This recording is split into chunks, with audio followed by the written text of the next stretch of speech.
Wahyudin Moridu anggota DPRD Provinsi Gorontalo mohon tak ditinggal istri sahnya. Anggota DPRD Provinsi Gorontalo, Wahyudin Moridu, yang tengah menjadi sorotan publik, ternyata menyampaikan curahan hati yang menyentuh kepada istrinya.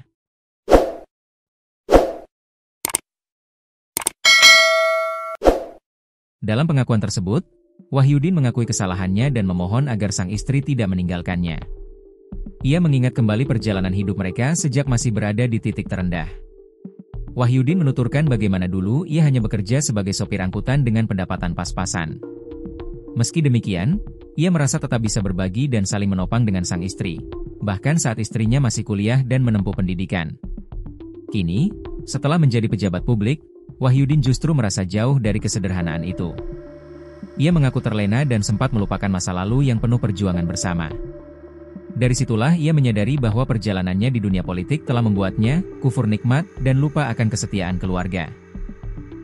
Dalam pengakuannya, Wahyudin menegaskan kesiapannya untuk kembali memulai dari nol bersama istri.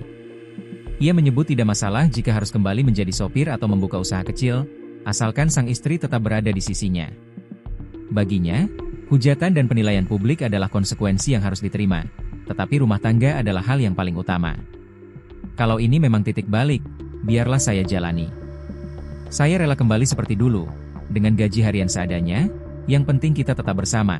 Demikian kurang lebih isi permohonan Wahyudin kepada istrinya. Adapun pengakuan Wahyudin ini diungkapkan saat ia tengah bersama sang istri di mobil.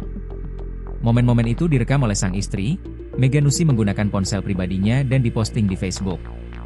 Dalam postingan video itu, Mega hanya menulis jika ia masih menyayangi sang Alek PDIP ini.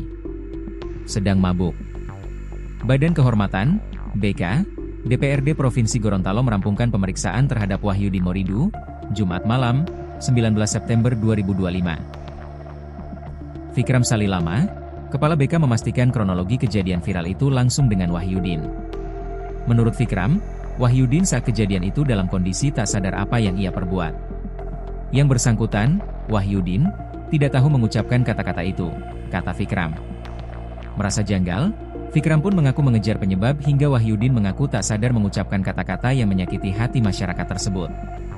Dalam video tersebut kata Fikram, pihaknya cukup jeli sehingga menemukan adanya botol minuman keras. Dari situ, BK memperdalam apakah memang tak sadar mengucapkan kalimat dalam video lantaran mabuk minuman keras, miras. Kami kejar apakah saudara telah mengonsumi miras. Dia mengaku dari tadi malam sebelum kejadian, kata Fikram. Dari pengakuan itu, rupanya terungkap jika Alek PDIP itu saat video diambil dalam kondisi mabuk. Sebab menurut Wahyudin, saat menuju Bandara Jalaluddin itu ia masih dalam kondisi mabuk.